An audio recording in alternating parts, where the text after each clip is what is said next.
Olá, mais uma vez, senhoras e senhores. Continuando então a nossa aula sobre química orgânica, vamos relembrar então, na química orgânica, o carbono é o elemento central. E por que ele é o elemento central? Porque ele faz ligação CC formando diversas cadeias carbônicas diferentes, com diferentes tipos de ligações, diferentes números de carbonos. E isso gera uma diversidade sem fim para a química orgânica. E a gente não pode esquecer que foi em 1828 que o Ruller colocou a química orgânica dentro dos laboratórios e a partir desse momento ela passou a dominar o mercado. Porque, bom, química orgânica, só para vocês terem uma ideia, é a partir da ideia de síntese orgânica que nós fizemos os plásticos. Quem agora aqui está sem contato com o plástico? Impossível, a gente é cercado por plástico. Isso é base da química orgânica. E lembrando que tudo que é orgânico tem carbono, é verdade, mas nem tudo que tem carbono é orgânico, cuidado com isso. CO2, que é o gás carbônico ou dióxido de carbono, não é orgânico, ok? Ácido carbônico, carbonato de cálcio, monóxido de carbono, todos esses não são orgânicos. Ok, Ana, mas como é que eu vou saber como é que eu faço para descobrir se um composto é ou não orgânico?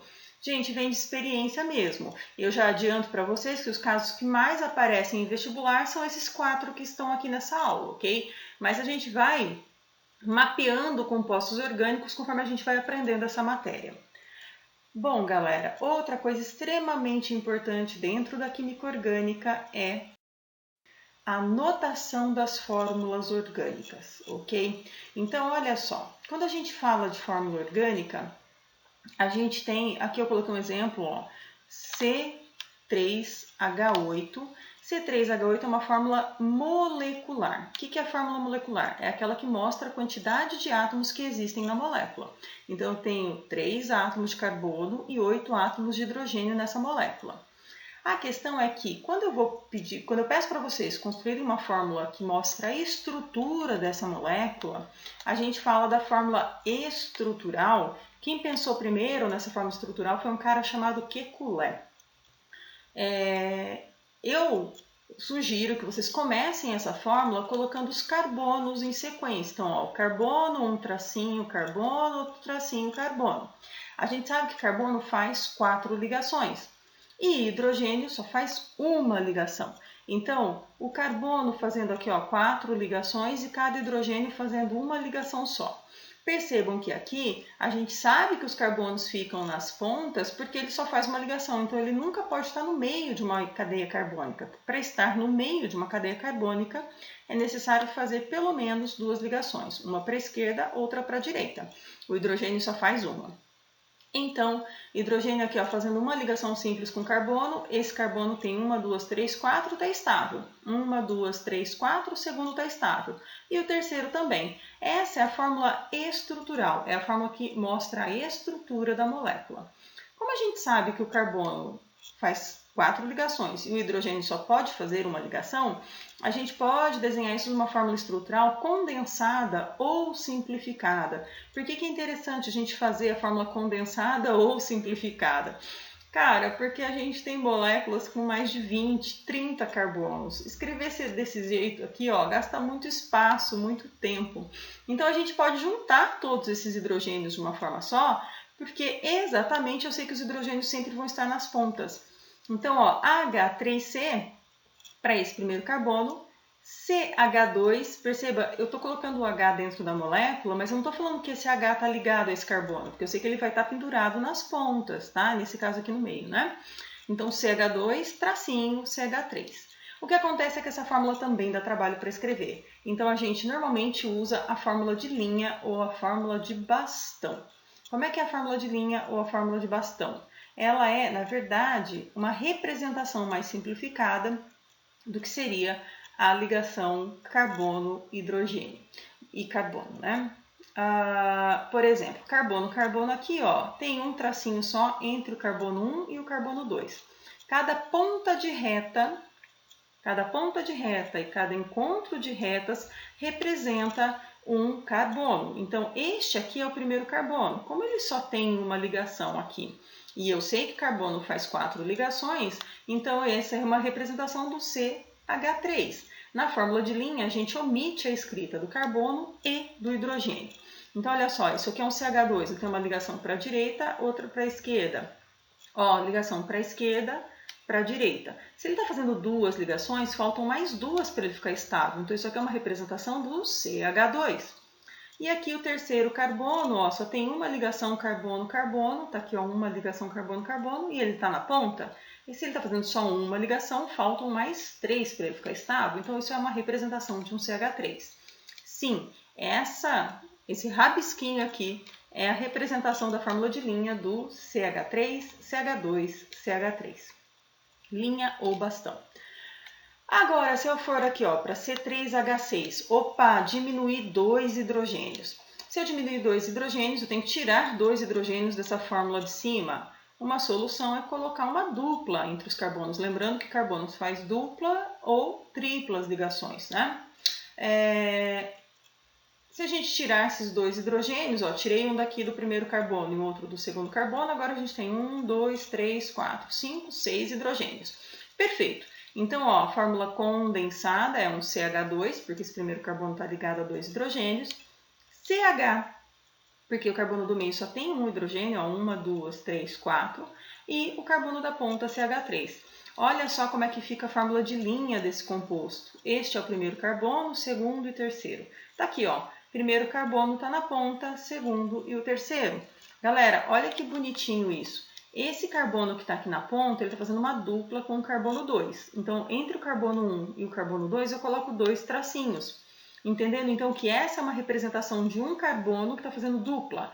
Se ele está fazendo dupla ligação, ele já está fazendo duas ligações, só faltam mais duas para ele ficar estável. Então, isso aqui é uma representação de um CH2. Olha o carbono do meio.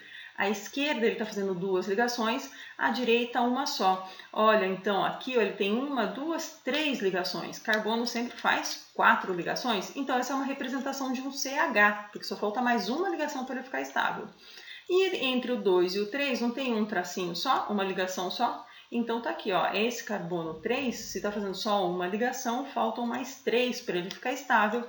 Essa seria a representação de um CH3. Galera, e aí a fórmula de linha, ela parece muito complicada a princípio, mas ela vem para facilitar a escrita. Olha só, uma molécula que tem 5 carbonos e 12 hidrogênios, C5H12. Olha o tamanho desse brucutu aqui, ó. Se a gente for escrever de uma forma condensada, já fica um pouco mais fácil, ó. CH3, CH2, CH2, CH2, CH3. De novo, só para enfatizar, os hidrogênios sempre estão nas pontas, por isso que eu posso colocar ele dentro da cadeia, porque eu sei que ele sempre vai estar pendurado. E outra coisa importante também, galera, que é uma escrita mais elegante, é sempre bom colocar primeiro o carbono e depois o hidrogênio. No começo eu posso inverter, que é esse caso aqui, ó, H3C, mas o ideal é colocar primeiro o carbono e depois o hidrogênio. Então, Ana, eu poderia colocar aqui CH3? Poderia, tá? E aqui eu poderia colocar H2C? Não. Depois do primeiro carbono, a gente não pode mais inverter a ordem. Então, é sempre primeiro carbono e depois hidrogênio. E olha que bonitinho aqui, ó. A gente tem nessa fórmula 1, 2, 3, 4, 5 carbonos. Tá aqui, ó. 1, 2, 3, 4, 5 carbonos. Bonitinho, né? Então, esse zigue-zague representa a fórmula de linha ou fórmula de bastão. Bom, galera, e aí tem um caso especial, que foi um caso que fez o pessoal quebrar a cabeça, que é o benzeno. O benzeno é o C6H6. E quando eles fizeram uma difração de raio-x para ver a estrutura do benzeno, eles perceberam que ele era uma molécula fechada, era um ciclo. Só que aí tem um problema. Quando a gente tem ligação dupla, porque cada carbono faz 4 ligações. Então, para eu satisfazer essa condição, eu preciso que esse carbono faça 1, 2, 3 ligações, então só tem mais um hidrogênio aqui, ó. Então, 1, 2, 3, 4, 5, 6 carbonos e 6 hidrogênios em cada um. Lembrando que cada encontro de reta aqui representa um carbono. Então, ó, olhando esse carbono, ele tem uma ligação para cima, 2 para baixo. Está fazendo 3 ligações. Para que ele fique estável, só falta mais um hidrogênio, que completaria então a 4ª ligação. Só que a gente sabe que ligações duplas são mais curtinhas, são menores, se comparadas a ligações simples. E essa molécula era simétrica. Vou além. além de ser simétrica, ela tinha ligações com o mesmo comprimento. Então, ó, a ligação simples tinha o mesmo tamanho da ligação dupla. E pior, não era nem tão comprida como a simples e nem tão curta quanto a dupla. Ficava no meio termo. Então, elas eram todas iguais e todas um pouco mais curtas que a simples e mais compridas que a dupla. E aí, galera, isso fez os químicos quebrarem a cabeça na época. Até que um químico chamado Kekulé pensou numa estrutura que era assim, ó. Vamos imaginar então essa fórmula de linha, onde cada carbono faz 3 ligações. Como nós temos duplas alternadas, ou seja, dupla sim, dupla não, essas duplas provavelmente ficam girando dentro deste anel. E aí, ao girar dentro deste anel, a gente pode representar essa estrutura desse jeito, ó. Elétron sim, dupla não, dupla sim, dupla não, dupla sim, dupla não. Ao mesmo tempo que essa dupla está aqui, ela também pode ser deslocada para cá. Quando ela é deslocada para cá, ao mesmo tempo, as outras duplas também são deslocadas. Então, elas ficam girando aqui constantemente dentro desse anel. E aí o Kekulé teve a grande ideia de representar isso com uma bolinha no meio. Essa bolinha no meio representa essas duplas girando. A gente chama isso de ressonância eletrônica ou ressonância de elétrons. Esse composto é tão importante que ele tem um nome comercial que é benzeno. Ele também é chamado de anel aromático e ele é mega importante para a gente, tá? Exatamente porque ele tem essa ressonância de elétrons que confere para ele alta estabilidade. Bom, galera, em relação ao benzeno é só. Essa é a aula sobre introdução de química orgânica. Agradeço a atenção, um beijo, saúde para todos e tchau!